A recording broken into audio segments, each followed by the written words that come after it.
estamos de volta com o nosso Tudo Sobre Mim. A mãe. Vocês já sabem, mas eu vou dizer de novo. Eu sou a Shana Miller. E eu sou a Tati Hesler. E o que a gente tá fazendo aqui? A gente tá aqui para fazer uma terapia semanal para muitos conteúdos maternos. É isso, gestando.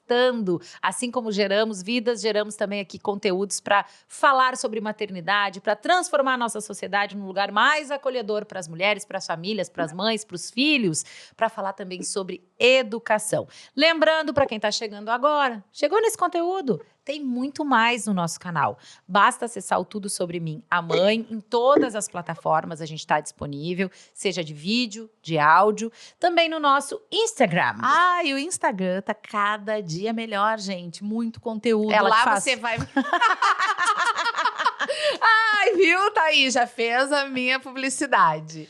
Se você gosta, comenta lá. Sabe o que estão dizendo também para falar? Da onde você está falando? De qual cidade? De qual estado? Boa. É bom, né? Comenta pra gente saber. Nós estamos em Porto Alegre, no Rio Grande do Sul. Nós estamos agora num dia típico do inverno gaúcho. Que Chuva. ainda não chegou, mas já tá dando as caras. Mas o que eu queria dizer mesmo é que lá tem conteúdos exclusivos. Sabe aquelas fotos da maternidade, das nossas convidadas? Vão estar lá. Música que eu cantava, muitos assuntos também que são tratados aqui no programa, a gente vai aprofundar lá no Instagram, então, @tudo sobre minha mãe, nos segue. Compartilhe os nossos conteúdos e aproveita para te inscrever nos nossos canais, eu não canso de repetir isso.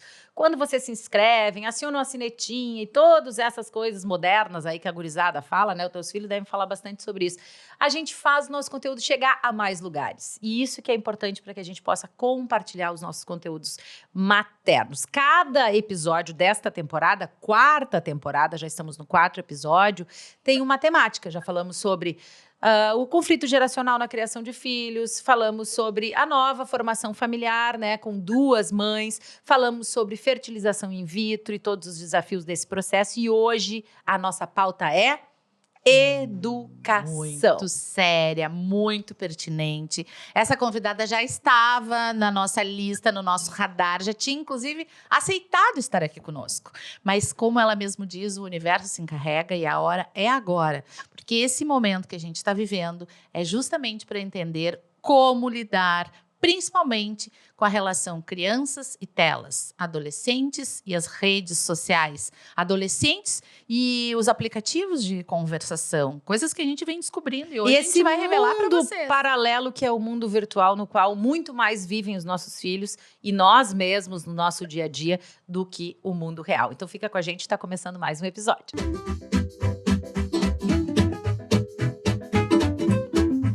Sempre com a parceria de Assum Supermercados, com a Nestlé de parceira. Aqui ó, já tá o leite ninho forte mais, que eu já vou botar aqui na minha sacola, vou levar para casa. E sempre com a parceria do nosso suquinho aqui, Suquinho e o nosso tintim habitual.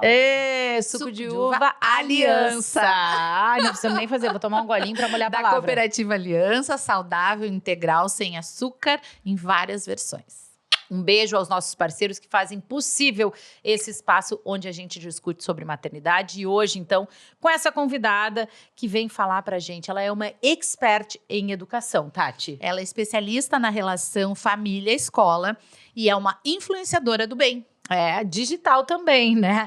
Sim, porque os conteúdos do SOS Educação, que nome criativo, vou te dizer, hein? SOS, dá vontade da gente largar um SOS para o mundo na fase que a gente está vivendo. São para pais e mães de crianças e adolescentes que precisam de ajuda, precisamos diariamente. E todos nós precisamos, sim. E ela vem aqui para nos salvar. Hoje vai ser uma terapia pessoal, quase. É isso aqui, aí, ó. uma consultoria. Bem-vinda! Muito obrigada por estar aqui com a gente. Roberta Bento vai nos salvar hoje aqui, viu? Vai ser um prazer, gente. Vocês não imaginam a minha alegria de estar junto com vocês nesse momento. Minha missão de vida é isso, é ajudar as famílias e para que a parceria com a escola seja de um vínculo tão forte que a gente dê conta do tamanho do desafio que é educar filhos nessa era digital em que nós estamos vivendo. E eu acho que é importante a gente dizer aqui, já que a gente fala sobre maternidade, que a Roberta também é mãe e faz uma dupla dinâmica e perfeita com a filha Thaís, né? E eu já vou começar te perguntando, antes de qualquer coisa, se esse projeto surgiu a partir da tua maternidade ou com os desafios que se apresentaram durante a tua vida como mãe.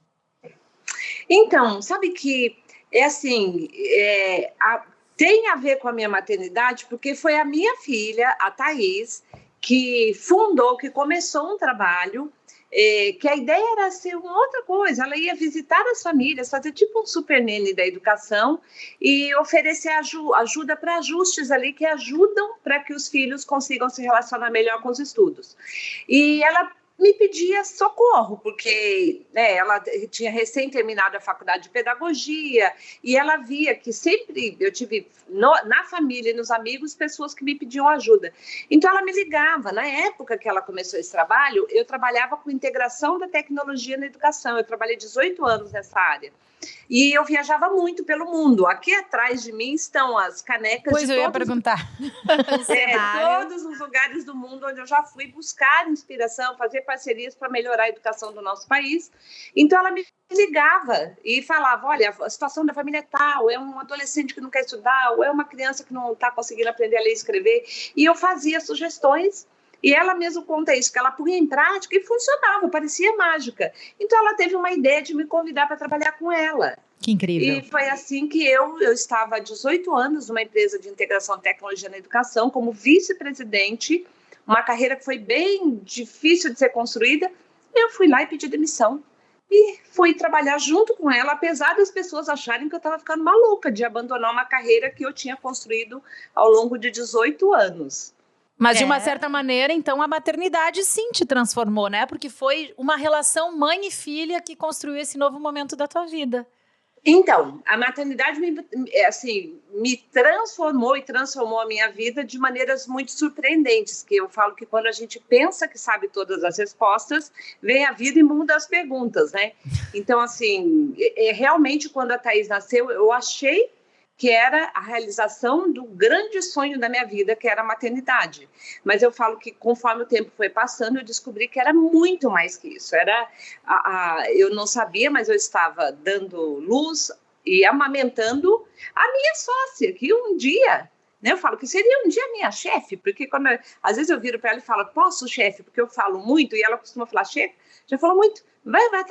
Já vai atrasar o tempo da palestra. Então eu falo, gente, cuida direitinho, porque um dia esse filho pode virar seu chefe, e aí tudo que você ensinou, ou vai te beneficiar, ou se voltará contra você mesmo. A nossa pergunta aqui inicial é bem essa, mordeu a língua, porque a gente planeja, pensa, acha que nunca vai fazer determinadas coisas, ou que vai fazer, e depois faz tudo diferente. Em quê? Então, você sabe que assim, a educação é minha missão de vida. Eu sempre soube, desde que eu tinha 8 anos de idade, que era isso que eu ia fazer na vida. Porque eu sou o resultado da parceria família-escola, porque eu tive uma paralisia cerebral no momento do meu nascimento e não pude ir para a escola na educação infantil. Eu passei a minha primeira infância inteira entre cirurgias. E depois dos meus pais terem saído comigo da maternidade com a informação de que eles deviam se preparar, porque eu ia ter uma vida de muitos desafios, e a única certeza que os médicos deram para os meus pais é que, como sequela da paralisia cerebral, eu teria dificuldade de aprendizagem. E as outras sequelas, eles disseram que meus pais teriam que descobrir. Nossa. Quando chegou a idade que eu deveria começar a andar, meus pais perceberam que tinha alguma coisa estranha, voltaram a procurar os médicos, que só então descobriram a sequela nos membros inferiores. Foi aí que eu comecei a série de cirurgias e não pude ir para a escola, porque eu estava sempre com gesso nas 2 pernas, até o pé. E quando eu tinha 7 anos, que eu saí da última cirurgia, comecei a andar com 7 anos de idade. Apesar dos médicos terem dado certeza que eu ia ter dificuldade de aprendizagem, meus pais foram felizes da vida me matricular na escola. E quando eles chegaram na primeira escola, o que eles ouviram, nós ouvimos, né, porque eu estava junto, foi não. Aqui não. Dá para ver pela condição da Roberta que ela não vai conseguir acompanhar e ela vai atrapalhar os nossos alunos que já estão cursando o primeiro ano de escola. Ai, que difícil. Naquele tempo, né, para quem ainda duvida se a inclusão é necessária ou não, eu falo, bom, então, eu sou daquele tempo que a escola podia virar, olhar e falar, não vai aprender aquilo. Mas hoje não pode e faz igual, né? A lei, infelizmente, ou faz disfarçado, né? A escola faz de tudo para a criança sair, né? E aí a gente vive essa dualidade do teu filho estar em um lugar onde não o querem, né? Ou não estar, né? A inclusão realmente não é uma realidade Mas ainda. também há muitos profissionais, há muitas instituições que estão focadas, né? Que estão buscando esse acolhimento, que não sei também se seria um acolhimento, porque para todos os alunos deve haver um acolhimento, né? Mas buscando estar especializada, preparada para poder receber, né, essas situações que são diferentes, mas que são um retrato da vida, né? Porque ganham todos. E essa é a aí, consciência. por exemplo, né, com o resultado de alguém que apostou. Alguma instituição, em algum momento, apostou, né, que tu ia conseguir.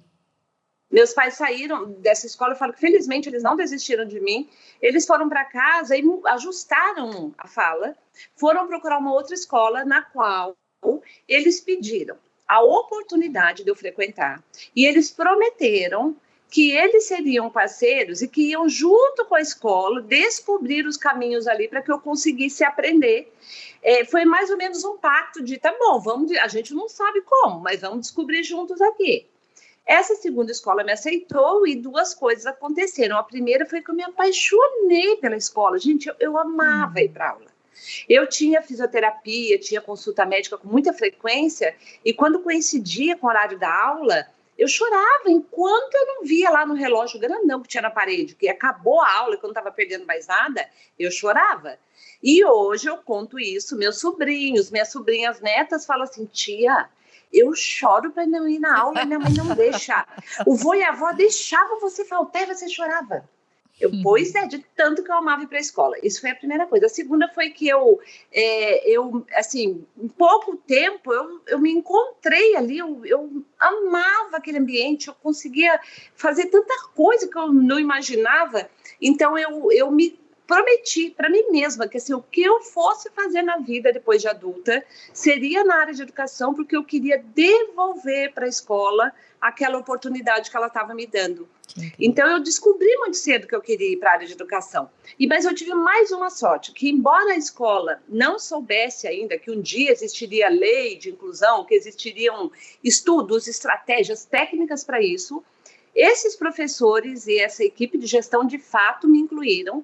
E quando eu cheguei na quinta série, que a gente começa a ter aula de inglês, a escola chamou os meus pais, porque eles estavam surpresos com a facilidade que eu tinha para aprender inglês. E a pergunta para os meus pais foi, tem alguém em casa ajudando a Roberta? Porque assim, a própria professora de inglês estava assustada que não dava conta ali do quanto eu me desenvolvia. E meus pais responderam que não. Meu pai era um pedreiro, que estudou até o 3º ano de escola. E minha mãe, uma dona de casa, que fez até o 4º ano de escola, lá em meados dos anos 70, quando não tinha a mínima possibilidade da gente ouvir inglês ou aprender inglês, a menos que a gente fosse para o cursinho de inglês. Então, assim, meus pais explicaram, não, ela não ouve inglês em lugar nenhum. Mesmo assim, bom, meus pais saíram dessa reunião e meu pai decidiu que se a escola disse que eu tinha um talento, ele ia arrumar um jeito de me ajudar a desenvolver esse talento. Que lindo. Então, ele foi de porta em porta em vários cursos de inglês, pedindo uma bolsa de estudos para mim e oferecendo em troca a única coisa que ele tinha para pagar, que eram os serviços dele de pedreiro. E ele achou uma escola de inglês que aceitou trocar o serviço de manutenção da escola por uma bolsa de estudos para mim. Isso impactou todo o resto da minha vida e o meu trabalho hoje meu e da Thaís, minha filha, com os professores, com a gestão de escola, é para ajudar que eles encontrem tempo para fazer o que a máquina, a tecnologia, um parceiro não pode fazer, que é conhecer o aluno e se relacionar com essa família, a esse ponto, gente, porque a escola muitas vezes chama os pais para falar, tá indo mal, bateu no amigo, mordeu, não presta atenção. Mas, gente, a escola chamou meus pais para falar que eu tinha um talento, se alguém estava me ajudando. Quantos talentos estão aí na escola? E com a pressão toda que a escola sofre hoje, não dá tempo de chamar o pai e falar, olha, seu filho está arrasando nisso aqui. Sabia que seu filho é bom nisso? O fato é que eu cheguei com 17 anos, eu entrei na faculdade que eu sonhava que era letras, que eu amava língua portuguesa, gramática, literatura, e entrei na faculdade que eu queria. E pelo meu desempenho no inglês, porque ainda hoje acontece isso, muitos alunos que vão para a faculdade de letras não falam inglês, e eu ganhei uma bolsa de estudos, quando eu me formei, para fazer uma especialização na Inglaterra, em formação de professores para ensino de inglês como língua estrangeira. Eu fui para a Inglaterra, fiz essa especialização, e quando voltei para o Brasil, eu fui trabalhar com integração da tecnologia na educação, e foi quando eu me apaixonei pela tecnologia e recebi uma proposta. Eu fui a primeira educadora no Brasil a criar um projeto de educação usando a tecnologia para levar o ensino de inglês para mais alunos. Isso em 1994. Aí saiu uma reportagem no jornal, outra reportagem no jornal desse trabalho que eu fiz, e eu fui convidada para trabalhar numa empresa que estava chegando no Brasil com a proposta de fazer a integração da tecnologia na educação. Foi assim que eu comecei a carreira de integração de tecnologia na educação, onde eu fiquei por 18 anos, e eu ia para qualquer lugar do mundo onde me diziam, olha, em tal país a educação está funcionando. Eu ia lá ver o que era e voltava com parcerias para o Brasil e com as minhas canecas, que são meu mapa mundo aqui. E aí, então, chegou um ponto que eu vi, assim, eu pensei, nossa, eu estou conseguindo cumprir a minha missão de vida, que é ajudar a melhorar a qualidade de educação do meu país. Mas eu não sabia que ainda era só um pedacinho da minha história. Então, a educação sempre foi minha missão de vida, mas o meu sonho era a maternidade.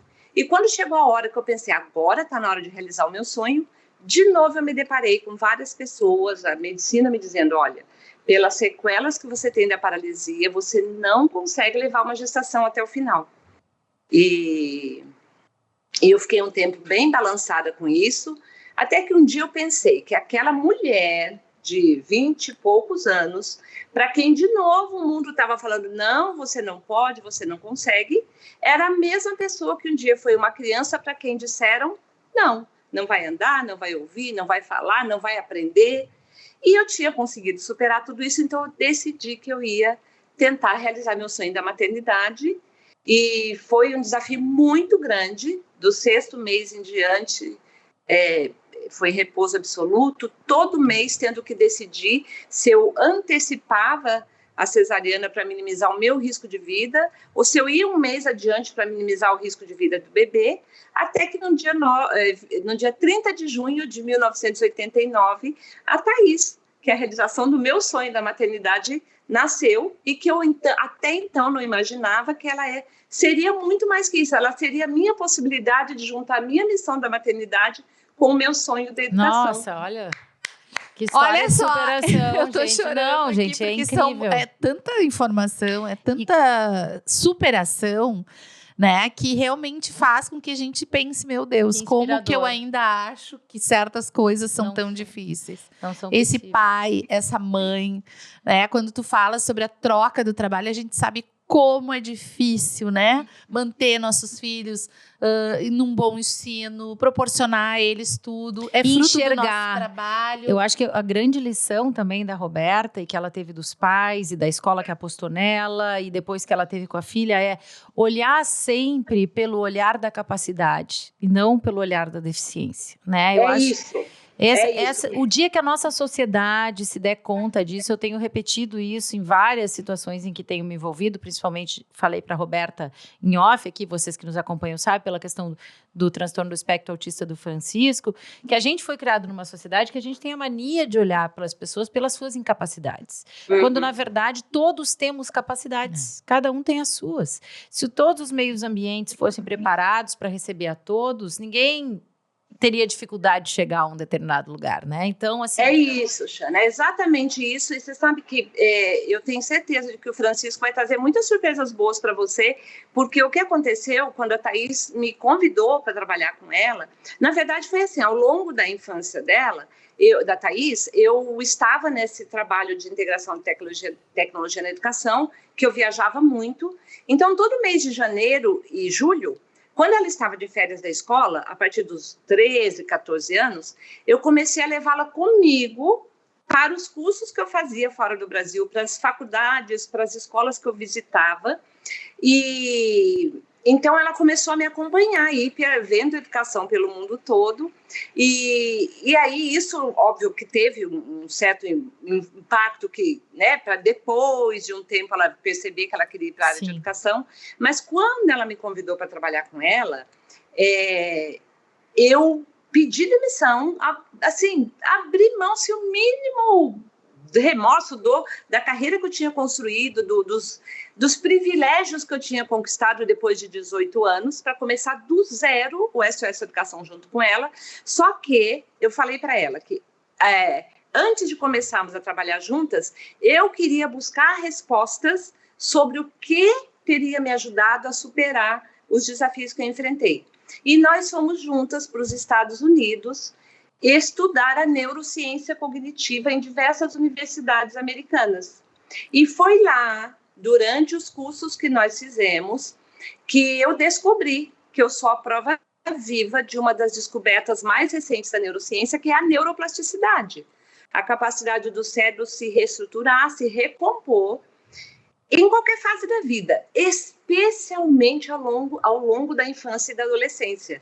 Então, que é a neuroplasticidade, que na prática precisa de estímulos. Então, assim, desde que os estímulos corretos estejam presentes na adolescência e na infância de uma criança, o cérebro é capaz de se recompor, de construir caminhos que jamais a gente poderia imaginar ou que a olho nu a gente consegue enxergar. Isso da pouca parte que a gente conhece já do cérebro, né? Porque Exatamente. E aí o que eu descobri na neurociência cognitiva, tem pesquisas recentes que mostram que a expectativa positiva que os adultos responsáveis, pais e professores, passam para uma criança em relação à capacidade que ela tem de superar desafios de aprendizagem, de buscar caminhos para contornar as limitações que todos nós temos,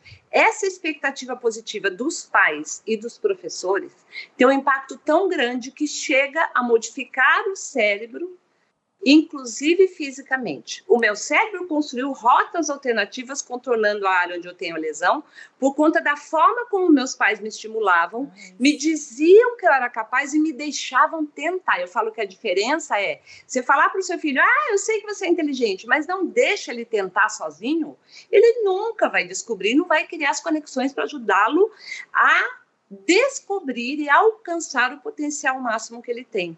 E os meus pais, apesar de pessoas simples, eles saíram comigo da maternidade determinados que eles iam focar no meu potencial e não na minha deficiência. E eu fico arrepiada toda vez que eu conto essa história, porque foi isso que eles fizeram. Eles sempre focaram no tenta, se você chegar no ponto que você não conseguir, eu vou ali e te ajudo. Agora, Roberta, a gente está vivendo um tempo difícil, né? E tu trouxesse já desde o início do teu depoimento essa conexão fundamental na criação, né? A gente acho que já passou fases na humanidade em que a escola, né, acreditava que os pais tinham que educar. Depois nós íamos para uma fase, que talvez seja a que a gente esteja vivenciando hoje, em que os pais entregam os filhos para a escola e esperam que aquilo lá não gere nenhum problema para o seu dia a dia, para as suas milhões de tarefas, para o seu cotidiano de uma busca excessiva de produtividade, de trabalho, etc. e tal. Tu acha que esse desequilíbrio está acontecendo e talvez esse seja o responsável pela situação em que a gente se encontra, das dificuldades da educação, essa falta de parceria entre escola e os pais num processo de entendimento de que precisam caminhar juntos no processo de educação? Então, não tem a mínima dúvida. Jana e Tati não tem a mínima dúvida de que, assim, são mudanças muito rápidas que aconteceram na sociedade que eliminaram aquela linha que dividia a escola ensina, a família educa. Não existe mais essa linha e algumas mudanças das quais nós somos parte e não percebemos têm impacto. A chegada da tecnologia, não a tecnologia, o computador simplesmente, mas a tecnologia móvel, na palma das mãos, mudou totalmente a demanda, a forma de educar filhos. E as relações familiares também, né? Então, é isso, gente. A postura de todos. Assim, se você pensar assim, se você somar, né? A gente até faz essa brincadeira, assim, quando a gente faz palestra, a gente fala, vou fazer uma pergunta e você responde levantando a mão. Quantos filhos os seus avós tiveram? Se você somar os seus tios, paternos e maternos, quantos filhos os seus avós tiveram? E aí, se vocês quiserem somar rapidinho aí, eu tenho certeza que precisa 8. De pelo menos alguns dedos das duas mãos aí. 10. No meu caso, 10. Aí a gente pensa assim, quantos filhos os seus pais tiveram, somando você e seus irmãos? 4. Aí já cabe numa mão, às vezes cabe em duas. E aí a gente, quantos filhos você tem? E aí a gente vê, assim, é 1, é 2, de vez em quando alguém tem 3. E é chamada até de louca às vezes, né? Mas é menos do que a tua mãe teve ainda, né? É menos que a minha mãe. E aí as famílias mudaram também por questão de trabalho para longe dos familiares em que cresciam ali, mesmo quem tinha menos filho, as crianças cresciam com os primos. Então elas aprendiam a compartilhar a roupa, o sapato, o brinquedo, a TV, porque era uma TV para todo mundo assistir um programa só. Então não era o pedaço do vídeo que a criança gosta, era a hora que estivesse passando alguma coisa e seu pai não tiver, o irmão não quisesse ver outra coisa. Então a gente aprendeu muito cedo a compartilhar banheiro, TV, roupa, sapato, brinquedo, ou com irmãos, ou com primos, ou dentro de casa. Com a redução drástica e muito rápida no tamanho das famílias, a gente se fechando em casa por questão de segurança, de medo, e a tecnologia chegando, consumindo toda a nossa atenção e trazendo mais estímulos para quero mais, ficou todo mundo muito isolado. As crianças hoje chegam na escola achando que elas vão ter lá replicado aquele ambiente em casa, em que não é que as necessidades delas são atendidas, são antecipadas. Elas nem aprendem que elas têm necessidades e que elas precisam buscar respostas e que elas conseguem dar conta de uma parte com a ajuda dos adultos. Aí, em paralelo, a formação de professores, que um professor que está na faculdade hoje tem, é a mesma que eu tive há 40 anos atrás, ou seja, não tem nada a ver com as crianças que esse professor vai receber em sala de aula. E aí a gente tem esse mundo em que a gente não tem resposta pronta, precisa a família e a escola construir juntas as respostas para que essas crianças consigam aprender, só que tem muito isso, a família que demanda da escola, cadê meu aluno? Meu filho não está gostando, meu filho não está muito, está pouco, e o professor lá do outro lado sem saber como lidar com esse aluno também. Então tem um desafio enorme que não tem uma resposta, mas que tem um caminho, que é família e escola juntas. Esse processo de andar juntos, ele é muito necessário mesmo. E acho que um ponto que tu colocaste ali, além de estarmos todos mais isolados, cada um com o seu dispositivo, né? E aí sim vem uma questão muito delicada e que a gente tem que tocar aqui, porque realmente é um momento, né? Como eu falei, de o que acontece nesses momentos que os nossos filhos estão ali individualizados. Esse mundo individual. Porém, convivendo com uma realidade que muitas vezes a gente desconhece. Recentemente, eu vi uma reportagem. Estamos em maio de 2023, porque você pode estar assistindo isso em 2028. Verdade. Mas recentemente, então, uma reportagem sobre um dispositivo chamado... Ai, que susto! Viu? Tá se movimentando aqui. Dispositivo de conversação chamado Discord, onde acontecem coisas que a gente não consegue imaginar. Quer dizer, eu tô aqui, eu tenho 2 adolescentes, 14 e 15 anos, 14 e 13, minha filha já vai fazer 15, pensando que eu tenho que fiscalizar lá a rede social, que eles acabaram de ingressar, porém ainda privada, mas de qualquer maneira é importante. O jogo virtual, que uma das coisas que eu faço é deixar em um ambiente que eu escute tudo que está sendo falado. Eu jamais vou permitir que ele fique num espaço fechado, né, com portas fechadas, porque realmente a gente daí não sabe o que está acontecendo. O que mais? Daqui a pouco procurar também a busca no Google. Mas aí surge um outro que eu nem sabia que existia, por onde essas crianças e isso já estão falando se comunicando. Em adolescentes. Aí tu pensa que há pouco tempo, só para a gente começar esse assunto juntas, eu achava lindo, né? O Gonçalo, ele tem 6 anos, vamos supor, há 5 anos atrás, a gente não tinha noção da dificuldade, do perigo que um celular, que um tablet poderia trazer para uma criança. Isso é uma coisa de agora, porque a evolução foi, assim, muito rápida. Então, eu achava lindo que o Gonçalo pudesse assistir o Mickey no YouTube Kids, entendeu? Mas, assim, eu não tinha noção que ali, de repente, pode entrar uma coisa, pode entrar uma propaganda, né? A gente não se atentava para isso, porque a tecnologia, no primeiro momento, ela nos traz uma facilidade. Mas, junto com essa facilidade, vem um monte de perigos. Como é que a gente controla isso? A pergunta mas também, principalmente, né, eu acho, tem a questão das crianças, que a gente consegue estar mais presente no sentido de restrição, mas o adolescente, ele também pede uma privacidade, né? Então, como se posicionar? É um desafio gigantesco e assim, nós precisamos, o nosso desafio é ajudar os nossos filhos a encontrarem um equilíbrio na convivência no mundo real e no mundo digital. Porém, esse equilíbrio, primeiro, ele não é uma ciência exata, não tem um número exato.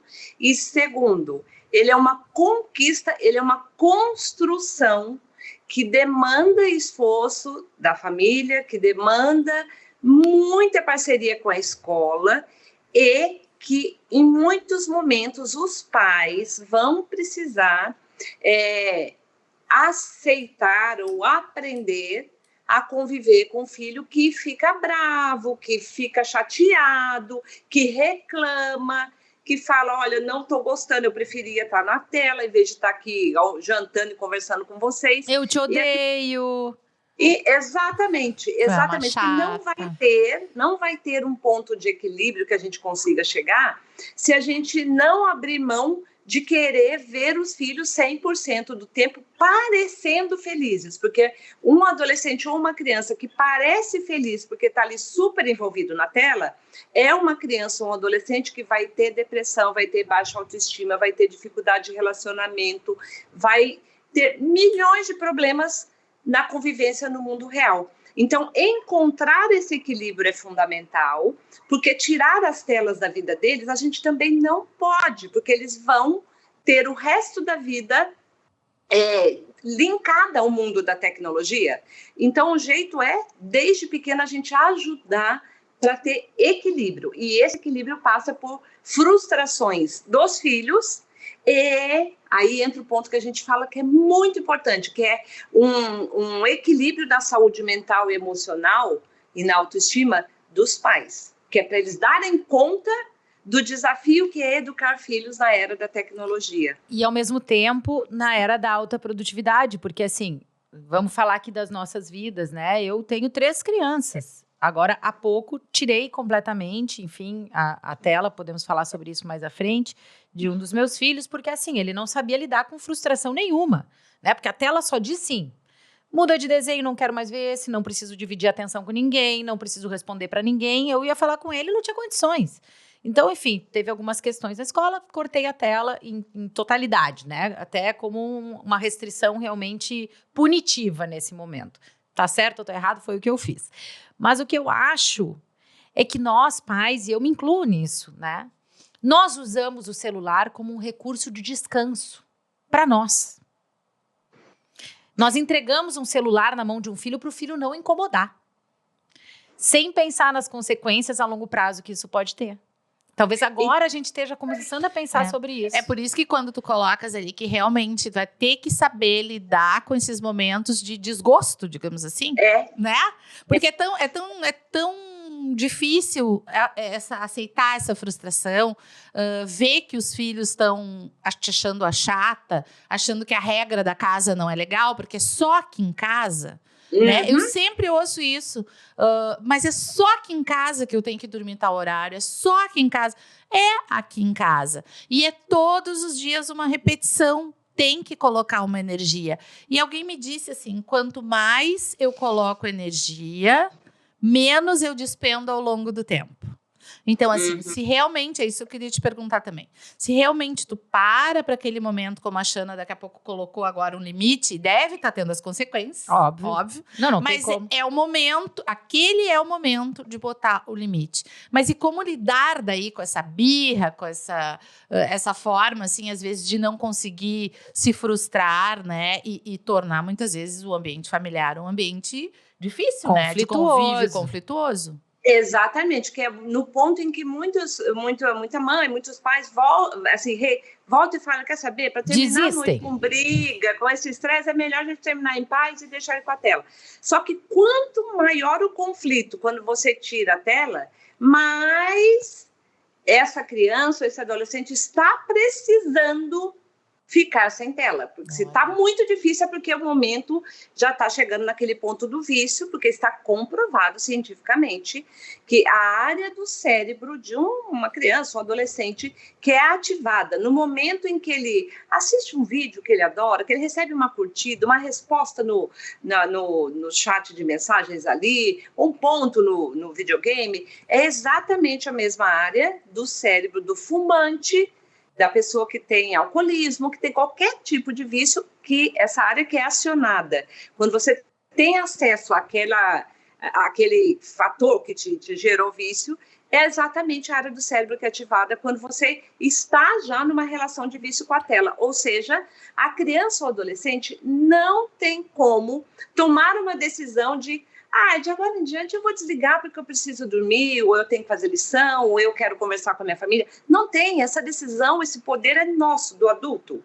E quanto antes a gente começa os ajustes, mais fácil de conseguir que a relação vá sendo equilibrada até o ponto que você não tem mais nem domínio, nem controle, quando se torna um adulto, que daí vai ser por conta dele. Mas a gente fala assim, bom, então se não tem um tempo exato, que é o tempo que não vicia, o que não prejudica, qual é o segredo, né? Então, nós trazemos alguns pontos que, quando fazem parte da rotina dessa criança ou desse adolescente, o tempo que sobra, que ele gasta na tela, desde que não sejam horas consecutivas, não tem perigo que não vai prejudicar. Porque tem um neurologista francês que fala assim, um neurocientista, ele fala assim, não é a tela o que prejudica, é o que a criança e o adolescente deixam de fazer no tempo que eles estão na tela. Ou seja, se você incluir na rotina esses elementos, você já tem meio que o antídoto para evitar que a tela... Então, assim, tem 3 fatores que são assim, fundamentais, inclusive que ajudam na motivação, na capacidade de aprendizagem, no potencial para enfrentar desafios de aprendizagem. Horas de sono, noites completas de sono. Isso é, assim, fundamental. E como que você faz para eles terem as noites completas de sono? Você tem que, quando é adolescente, fazer um combinado do horário de ir para a cama. E você não pode flexibilizar esse combinado, nem que seu filho esteja doente, nem que faleceu alguém da família, nem que foi um dia que você viajou. Não, esse horário que nós combinamos passa a ser o horário que tem que ir para a cama. Por quê? Porque a gente precisa, para criar uma rotina saudável de sono, a gente precisa ir para a cama todas as noites no mesmo horário. O sono vai começar a chegar naquele horário depois que você, por alguns dias, está indo deitar naquele horário. E o que a gente faz? Até porque às vezes a gente quer aproveitar a noite, que é o único momento com os filhos. Sim. Só mais um pouquinho, só mais 10 minutos, só mais 20 minutos. Eles já vão deitar muito tarde e com o cérebro super estimulado das telas. Já passou a hora também, né? Que o cérebro já está programado para aquele horário dormir, passa da hora, às vezes liga de novo. Liga de novo. E aí, liga de novo. E é durante a noite de sono que o cérebro organiza e transforma em conhecimento, assimila o que teve de novos aprendizados durante o dia. Se não der tempo de todos os ciclos do sono, não tem aprendizado, não tem organização. Esse é um ponto. O outro ponto é, durante a noite de sono, o cérebro faz uma autolimpeza, eliminando todas as toxinas, que é como se fosse um lixo que a gente acumula no cérebro durante o dia. Uma criança ou um adolescente que dorme menos do que o necessário, acorda no dia seguinte, ainda com toxina no cérebro, e do momento que acorda, começa a juntar mais toxina. Então, aquela criança que não para quieta na escola, que briga com o colega, que não presta atenção e que a mãe já levou, já procurou especialista, não tem diagnóstico nenhum. Gente, está faltando sono para essa criança, está faltando hora de sono.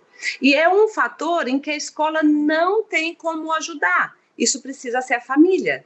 Então, por isso que a gente fala que a parceria família-escola não é ir na apresentação, no Dia da Família, na Feira de Ciências, é também. Mas tem muita coisa que a família pode fazer em casa, que ela estará, de fato, fazendo a parceria com a escola, porque o filho vai chegar na escola com potencial para aproveitar o que a escola está oferecendo. Então, um é tempo de sono, o outro é atividade física. O Dr. Daniel Becker fala bastante sobre isso, né? A gente já trouxe várias vezes aqui, né, Tati, aquele exemplo que ele conta de uma criança que chegou acompanhando a mãe a um hospital, não sei se visse isso, Roberta. E aí ele disse que ficou observando, né, todo o tempo que a criança estava ali, que viu a mãe dar bom dia, dar boa tarde, perguntar, sentar, dizer obrigada. Todo aquele momento, toda aquela relação humana que a mãe construiu, a criança estava com a cara na tela. Tudo que ela perdeu de aprender naquele tempo, se ela não estivesse olhando para uma tela de celular. Eu percebo bastante isso. Assim. Aliena, né? Aliena. Eu queria colaborar com essa questão da parceria escola, porque na reunião dos pais da escola dos meus filhos, uma das coisas que eles falaram sobre os adolescentes foi, por favor, pais, mesmo que eles não queiram, mandem o lanche. Olha, observa, tá? A gente tá falando de adolescente. Mandem o lanche. Por quê? Chega meio-dia, a aula vai até 10:50, tá? Chega meio-dia, ninguém mais consegue ficar focado. Muitas vezes porque não se alimentaram. Porque é bem comum, não sei se tu sabe, eu venho do futuro. A Roberta mais ainda. Adorei não sei se tu sabe, mas de manhã, a maioria, né, dos adolescentes, porque é o que eu converso no meu círculo, não quer se alimentar mais. Não quer tomar o café da manhã. Só que a 1 hora já deu aquela broca. Imagina, né? Muitas vezes no horário do lanche também não querem, porque querem ficar jogando, batendo papo, no recreio. E aí chega perto da 1 hora, tão sem condições de aprendizado. Um pequeno detalhe, assim, né? Um pequeno detalhe. E é um detalhe que a família tem que se posicionar, né? A escola não tem o que fazer. Porque a capacidade de foco e atenção, a cada 30 minutos a gente perdeu muita energia. E aí, para o adolescente, para a criança, a cada 30 minutos seria, ajudaria muito se ele conseguisse trazer novo oxigênio para o cérebro, que daí renova a capacidade de foco e atenção. E tem 3 maneiras de renovar essa energia do cérebro. Líquido, alimento e movimento. Tanto é que na formação que a gente faz com professores, a gente ensina como que a cada 30, 40 minutos ele faz uma atividade que a criança, o aluno, criança ou adolescente, tem que levantar, buscar alguma coisa, conversar com um colega, fazer alguma coisa em que ele se movimente, aí ele volta e senta de novo. Pronto, ele está com a capacidade de atenção renovada. Porque o movimento é o que o professor tem mais acesso ali dentro de sala de aula, né? Mas sem dúvida que sem o alimento, o cérebro não tem de onde tirar essa capacidade de foco e atenção que já está reduzida pelo excesso de tempo que eles passam na tela e que mas que pode ser estendida conforme a gente vai fazendo esses ajustes na rotina em casa. Então, sono, atividade física, né? Porque eu falo assim, gente, sabe?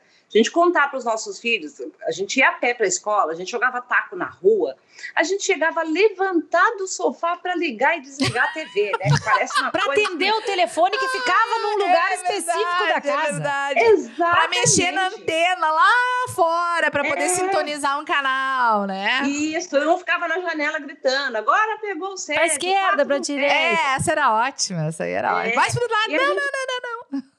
E aí, o que acontecia? A gente chegava à noite, nós tínhamos o corpo cansado, porque nós gastamos a energia física, e um tédio, porque não tinha o que fazer. Na TV não passava nada. Então, a gente ia dormir e dormia bem. Hoje, eles têm essa relação invertida. Eles passam o dia da cama para a cadeira quando tomam café, para o banco do carro, para a carteira da escola. E aí, muitas escolas colocam... né, o aluno, para mudar de sala, vai para artes, vai para música, vai para educação física, o que é essencial para ter atividade física, mas eles voltam para casa e vão para o sofá, para uma tela. Então, chega a hora de dormir, eles estão com o cérebro superestimulado de luz, de superestímulos das telas, e com o corpo cheio de energia que eles não gastaram durante o dia. Então, assim, é muito difícil de aprender. Tô no Muito caminho, bom, olha, que porque bom. uma das transformações, além de tirar a tela, né?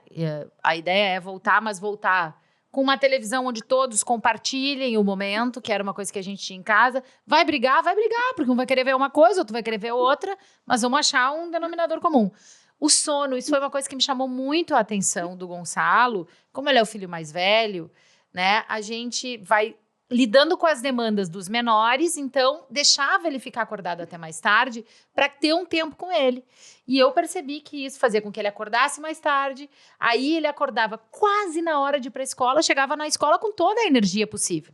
Então, conversando com uma mãe, o importante da rede de apoio, da troca que a gente tem, ela me disse, Xana, tenta botar ele para dormir mais cedo e acorda ele mais cedo. Acorda e faz gastar energia de manhã para quando chegar na escola já tá num equilíbrio maior de energia. Então, tudo isso eu tô fazendo. É muito importante a gente fazer essas autoavaliações, né? Eu sempre trabalhei com essa questão do sono muito seriamente, assim. 8h30, quando eram menores, quando agora mais crescidos, 9h30 tem que estar na cama. Porque eu acredito muito sobre essa questão do quanto se regenera, né? E quanto a pessoa chega no outro dia com uma disposição.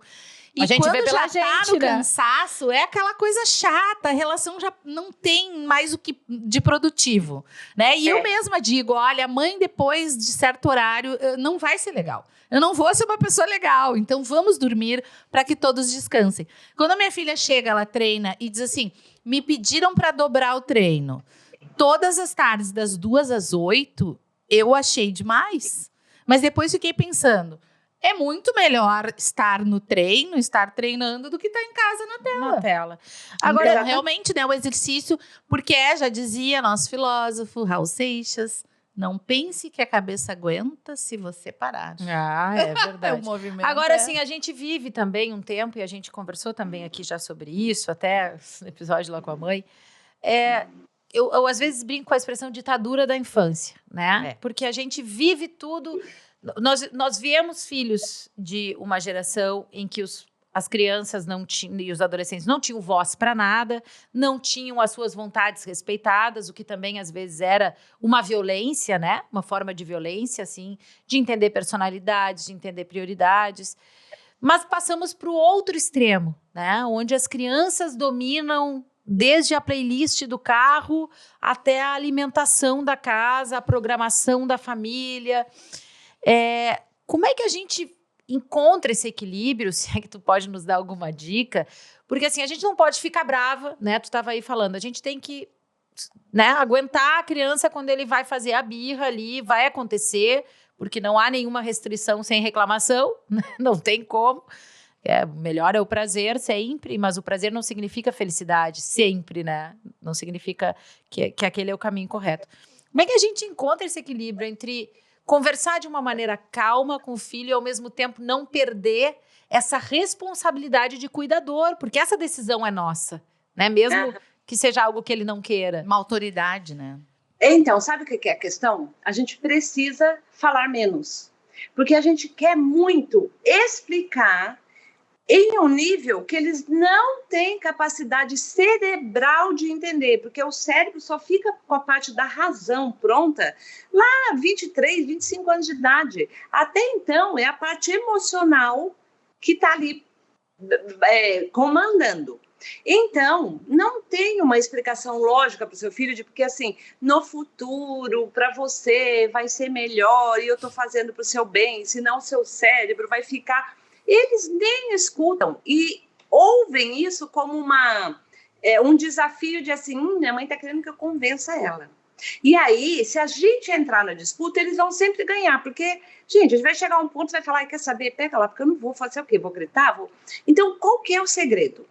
Combinar as regras. Então, assim, filho, vamos combinar que a partir das 8 não tem mais tela e que às 9 você vai deitar. Aí você... dependendo da quando é adolescente, eu até sugiro que quando vai combinar o horário de ir para a cama, que você fala um absurdo assim, filho, ó, nós vamos ter que combinar o horário para você ir para a cama. E daí você fala assim, eu sugiro às 8, só para ele levar um susto. E ele fala, Deus me livre, 8 é muito cedo. Aí você fala, mas você sugere o quê? Aí vamos supor que ele fale 11. Aí você vai falar, bom, nem 8 nem 11, então vai ser 9 ou 9h30, depende da hora que ele tem que acordar. Aí ele já participou dessa decisão. Aí chegou no... Bom, então é 9h30, tá combinado. No dia seguinte, quando der 9 horas, você combinou 9h30, quando der 9 horas, você tem que falar assim, ó, aproveita aí meia hora para alguma coisa que você quiser fazer, porque 9h30 você vai deitar. E é nessa hora que seu filho vai falar assim, não, mas logo hoje porque é muito chato deitar 9h30, e aí o que é a tendência que a gente tem? É começar a explicar e começar a falar que combinou. A hora que ele fala, é muito chato, não quero dormir 9h30, meus amigos vão para a cama às 11. Aí você fala, filho, nossa, eu lembro quando eu era adolescente, era tão chato também ir para a cama a hora que meu pai mandava. Pronto, você desmonta ele, porque assim...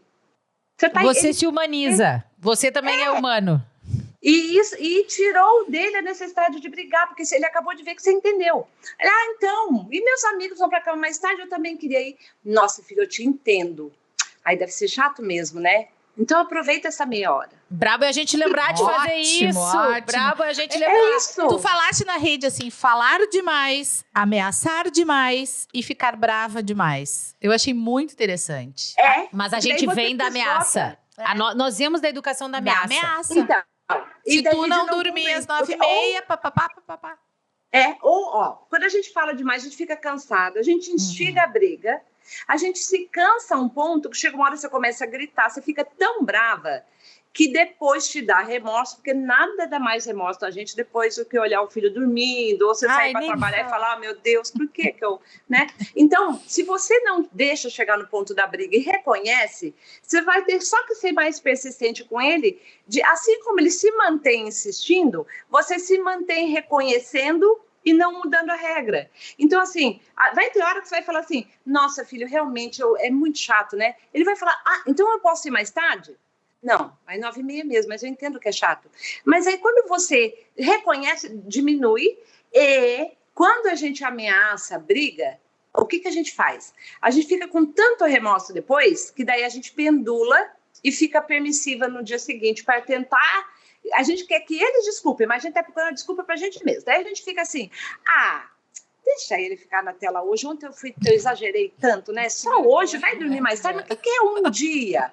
Um dia é quebrar exatamente o que eles precisam para que eles sintam o benefício daquele ajuste. A consistência é fundamental, porque daí aquilo se torna um hábito, fica mais leve, eles conseguem perceber que alguma coisa melhorou e fica mais fácil deles cumprirem. Então, é essa consistência que tem que ser nossa, mas não pode ter briga, não pode ter ameaça, tem que ser, filho, tem razão. Também, ela tá falando só pra mim? Não, pra mim. Agora tem o seguinte, né? Também temos crianças mais resistentes, né? Eu tenho um filho de uma personalidade, o mais velho, muito forte, que, assim, a coisa já parte da briga, né? Mas ele faz acompanhamento, a gente tá, né, com todo olhar, com a escola, com terapia. Não tenho vergonha nenhuma de dizer que os meus filhos fazem terapia, porque eu acho que isso é... Imagina, isso é ótimo, Não, porque os pais, mas não precisa de terapia, isso é falta de laço, diriam os mais antigos, não? tô falando loucura? Não tô, né, gente? Essa é a verdade. Isso é falta de ordem, é de pulso dos pais. Não, nós temos pulso, mas nós temos um olhar para prestar atenção de que ele é uma criança desafiadora, até que ponto isso é uma questão tratável, isso é uma questão que a gente pode resolver em casa ou não. Mas quando a gente não consegue efetivamente, agora falando de um modo geral, que essas coisas tenham resultado, qual é o caminho? Então, é assim, ó. Ou sempre vai ter resultado? Não, é assim, se você conseguir ajustar em você o que não está funcionando ainda, vai. Porque eles são o reflexo do quanto a gente consegue se ajustar. E a gente tem que aprender que tem briga que não vale a pena comprar. Então, assim, às vezes é uma coisa que ele quer que você preferiria que não, mas assim, para que você vai entrar em briga? Esse é um ponto. O outro é a questão da gente ajustar o foco na fala com eles, que ajuda também. Então, é assim, então eu não posso jogar mais agora, porque já são 9 horas da noite, ou eu não posso jogar mais hoje? Filho, hoje nós combinamos o que mesmo? Deixa ele responder. O que nós combinamos? Combinamos que eu ia dormir às 9h30 e que eu ia sair da tela antes, mas eu não quero. Minha filha, mas eu confio que quando você combinou, mas é porque você conseguia fazer. Vamos fazer alguma outra coisa juntos. Não quero, tô brava aqui, também não vou fazer mais nada. Tá bom, filho, não tem problema. Na hora que você quiser fazer alguma coisa, quiser ler junto, quiser conversar, quiser ouvir uma música, você me chama então. Mas não ficar dando foco na briga. É isso, entendeu? E assim, ter o pulso, tem hora né? que eles vão ficar só quietos no sofá lá, emburrados, e não tem problema nenhum, porque realmente eles precisam processar essa frustração, essa emoção negativa. Não tem problema, fica quieto aí frustrado, não tem problema. Uma campanha que vocês fizeram, que eu achei super bacana, é retirar dê um relógio para o seu filho, né? Dê um relógio, despertador. Porque isso também tem a ver com pulso, com atitude. Eles percebem, né? O celular não entra no quarto à noite, vai acordar com o despertador. Porque é um desafio muito grande. A criança e adolescente que eles levam o celular para o quarto, não adianta a luz do celular que pisca. Você não tem como saber se de madrugada ele vai acordar para ir no banheiro e vai olhar uma mensagem ali, vai entrar num grupo desses que... Eu falo que celular à noite, o seu filho fechado no quarto, era menos perigoso o seu filho fechado para fora de casa do que ele fechado no quarto com um celular ou com um tablet na mão. Porque você não tem o mínimo controle de com quem ele falou, o que essas pessoas fizeram com ele. E por isso que a gente precisa também aceitar que eles vão ficar frustrados e falar, olha, filho, a hora que você quiser conversar um pouquinho, eu tô aqui, mas por enquanto, não é. Agora é o horário que nós combinamos, não vai usar. Porque o que eles acham nesses grupos que acabam recrutando adolescentes e jovens para essa violência que escala dentro não estou falando da violência da sociedade que está pulando o muro da escola, estou falando da briga entre alunos, quando é questão de aluno, muitos dos casos estão relacionados a grupos dentro da internet que vão aos pouquinhos parecendo assim, eu te entendo, vem aqui conversar comigo que eu te entendo, e começam a fazer a cabeça dos adolescentes em torno de questões de violência e de competição. Se um usou uma arma, o outro que usar uma mais violenta ganha. Se um machucou 2, o que machucou 3 é campeão. A gente precisa de momentos com os nossos filhos fora das telas para que os nossos valores sejam mais fortes do que esse chamado que de algum momento pode chegar até ele. Agora, uma coisa que tu tá falando aí, bem importante, eu quero puxar, desculpa te interromper, o celular não vai para dentro do quarto.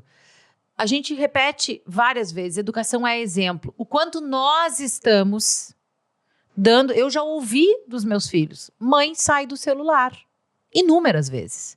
E na maioria das vezes eles tinham razão, porque ou eu estava sentada à mesa jantando, ou eu estava conversando, eles estavam tentando estabelecer uma conversa comigo e eu não estava prestando atenção.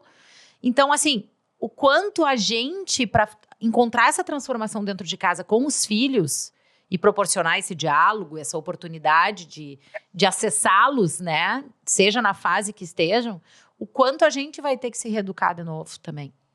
Então, tem dois aspectos. Um é esse de você, que eu acho que é um desafio que a gente precisa se colocar, e que quando a gente consegue pôr isso em prática, os filhos mudam também, que é nunca falar com eles se vocês não estiverem um olhando para o outro. Isso significa que nenhum dos dois pode estar olhando para baixo, para uma tela, ou para a televisão ali na frente. E, gente, eu faço isso até hoje. Minha filha tem 33 anos. Às vezes eu estou te perguntando uma coisa.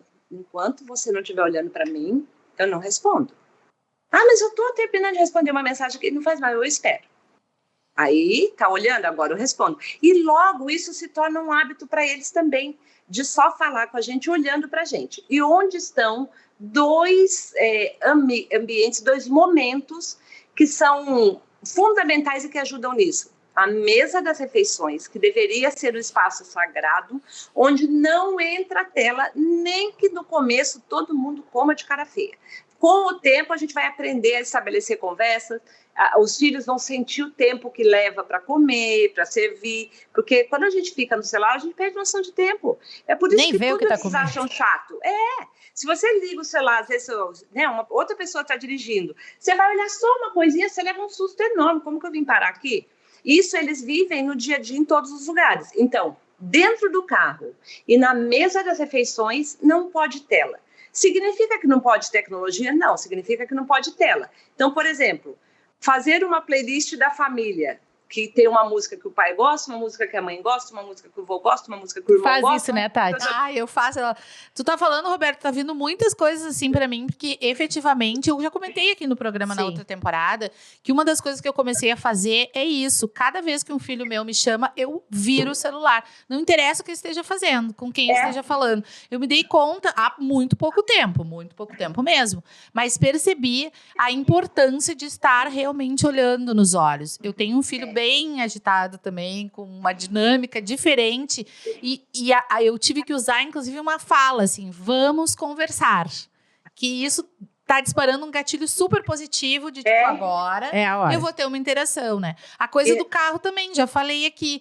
Eu não Sem fone admito que de ouvido. fiquem Não, e olhando na tela. Eu quero que vejam, eles se localizem. Eu fico dizendo, vocês têm que saber como andar na cidade que vocês estão. Até agora, comecei com a desculpa de vão prestando atenção em como dirige.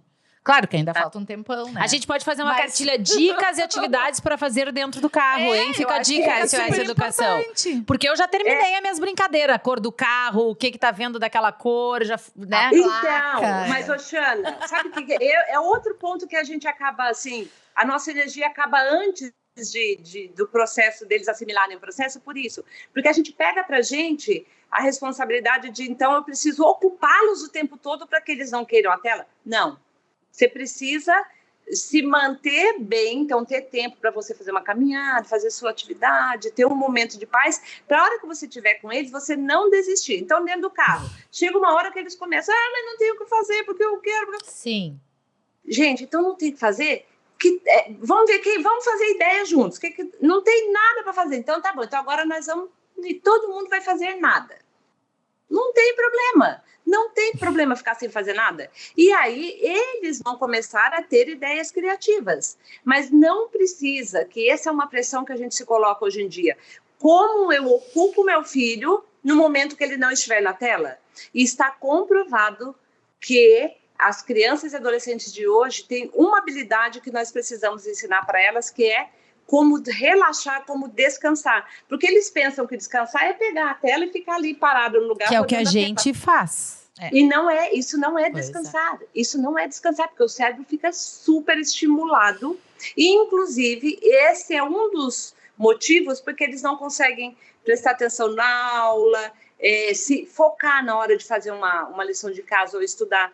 Porque o cérebro que está viciado nos estímulos da tela, quando você tira o estímulo da tela, mesmo que ele tente se concentrar, enquanto ele está olhando para a atividade, para a professora, para o amigo falando, o cérebro dele está procurando desesperado aqueles estímulos para suprir aquele vício. Nossa, então ele não gente. consegue se concentrar. E aí a gente não pode querer que os filhos se concentrem e foquem nos estudos, porque aprendam a focar na hora dos estudos, porque o foco e a concentração são habilidades que a gente desenvolve em outros momentos e a gente aplica na hora de estudar. E por isso que eles não gostam da escola e tem tanto... estão desenvolvendo o potencial abaixo do que eles têm de aprendizagem. Porque a gente está querendo que eles aprendam a focar na hora de estudar. E é na hora de comer, é na hora que está no carro sem tela, é na hora de jogar, que a gente tem que resgatar dominó, baralho, jogo de tabuleiro. Isso ajuda muito a desenvolver foco e concentração. Acho que a gente tem que resgatar... É verdade. Fala. Não, a gente... Deixa, ela vai fazer o E. A gente pode, inclusive, usar a tecnologia para ajudar nisso, que é a televisão, quando a gente assiste junto com outra pessoa. Uma sessão de cinema em casa. Com pipoca. Isso aí. Vamos falar e vamos aprender. Tem muito, né? Estamos aqui falando da sétima arte, gente. Tem muita coisa criativa. Eu acho que a gente precisaria uns 3 capítulos. Sim, a gente pode lançar, tipo assim, tudo sobre Minha Mãe e SS Educação, Uma curso, uma colada, uma palestra, uma um evento para colher. Sensacional. Olha, porque aqui, ó, ainda ficou, mas no fundo tu falaste sobre a questão da lição de casa, né? Era uma das dúvidas que a gente tinha aqui. Como focar? Então, o foco ele tem que ser crescente em várias atividades. A questão dos jogos, a gente até trouxe aqui para o cenário dominó, cartas nessa temporada, porque resgatar isso faz conexão, a gente lembrar também como é que era conosco. Com a gente, né? E assim, não E assistir televisão juntos, né? Isso. Procurar esses momentos de compartilhamento de tempo. Eu acho que o grande desafio da nossa geração é encontrar tempo. Tempo com os filhos. Não precisa ser todo o tempo, mas o tempo de estar presente no aqui e o agora e também dar esse exemplo para eles. Eu acho que a conexão com os filhos, que é um dos quadros que a gente tem, tu já deu, né? Várias dicas. É isso, né? É olhar para o filho, é falar olhando, é não ter a tela na hora das refeições, nem dentro do carro, usar essas oportunidades, né? Né, para os adolescentes, para a criança também, mas para a criança, geralmente, os pais sabem o que os filhos assistem e do que eles gostam. E no caso dos adolescentes, precisa saber o que fala o youtuber que ele gosta, o que canta aquele grupo que ele gosta. Se você assistir também, e no momento do carro, que está sem tela, do almoço, falar, eu não entendi, por que ele falou tal coisa? O que ele quis dizer com isso? Que lançou uma música nova. Isso também é se aproximar deles, sem julgar o que eles gostam de ver nas telas. Uma coisa que eu gosto de fazer no carro, que foi o que a Xana falou antes, é fazer um rodízio das músicas. Cada um escolhe uma. Por quê? Porque eu quero ouvir quem eles estão ouvindo. Eu quero saber quem são essas referências, né? E aí, uma dica que eu acho bem interessante, assim, começa a seguir também essas pessoas, né? No Instagram. Percebe como é que se movimentam, quais são as suas opções, né? E se for uma coisa legal, dá para até compartilhar, assistir juntos. Olha, Roberta, eu teria mais umas 15 mil perguntas, eu né? Acho que a gente sabe o que a gente podia fazer, se a Roberta topar, a gente abrir uma caixinha ali com algumas dicas e tal no nosso Instagram. Eu ia perguntar até assim, como é que a gente faz também para lidar... Ok, isso é uma postura da nossa casa, mas quando ouve na van, quando aprende com os colegas, né, de uma criança que talvez a família não esteja com esse olhar, né? É difícil manter esse equilíbrio também entre o que aprende fora de casa, o que aprende dentro de... Enfim, teremos muitas perguntas para fazer ainda para a Roberta, nosso tempo está terminando, então a gente vai ficar prometendo para vocês uma caixinha com perguntas e dúvidas que vocês quiserem mandar, ver se a Roberta topa responder algumas com a gente, aqui seria super legal. O trabalho que elas fazem no SOS Educação é incrível. Eu acho que vale deixar aqui, né, registrado o Instagram, SOS Educacão. Mas é isso, muitas dicas, e são muito práticas mesmo. Vocês são didáticas na forma que comunicam. E vamos usar a tecnologia a nosso favor, né? Vamos aprender. Isso. Porque o nosso objetivo é esse, é falar numa linguagem acessível, simples, que os pais vejam que, assim, tem como, tá lá dentro, não precisa buscar a borboleta azul no Nepal. Dá trabalho? Dá, mas vale a pena porque a gente vai conseguir dar as ferramentas que eles precisam para lidar com os desafios que esse mundo tão maluco lá fora já vem trazendo e vai trazer cada vez mais para eles. Né? Mundo maluco feito por filhos de alguém também, né? Então, isso é importante. Eu também ficaria aqui porque ainda tinha para falar de bullying, responsabilidade compartilhada, autoestima. Tem muita coisa. Vamos abrir a caixinha sim. Olha aqui, para a gente terminar, tem uma frase de mãe? Algum conselho, alguma ironia, alguma piada, alguma citação de livro, talvez desse teu encontro da maternidade com a educação que a gente pudesse deixar para quem está nos assistindo?